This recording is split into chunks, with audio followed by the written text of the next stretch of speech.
पंजाबी ड्रामे जी नई अपडेट में तव्हां सभिनी पहिरीं प्यारनि खे दिलि वारनि खे सिंधी भेनरुनि खे ख़ुशि आमदीद। दोस्तो अॼु रिव्यू कंदासीं मेगा सोप से पंजाबी जंहिंजा अचण वारा एपिसोड ज़बरदस्त सनसनीखेज़ थियण वारा आहिनि।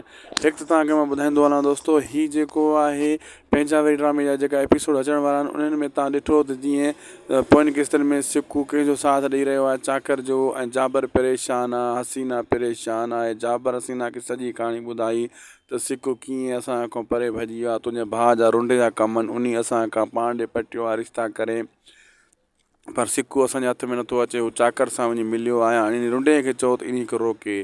बिल्कुलु उन जी ॻाल्हि बि सही आहे, पर रुंडो बि हरामी आहे। रुंडो इन खे वधीक इस्तेमालु कंदो जाबर जे ख़िलाफ़ु, ऐं उन चाकर सां त मिली चुको आहे सिकू, ऐं सॼी कहाणी कुझु कहाणी ॿुधाए चुको आहे, बाक़ी कहाणी बि ॿुधाईंदो।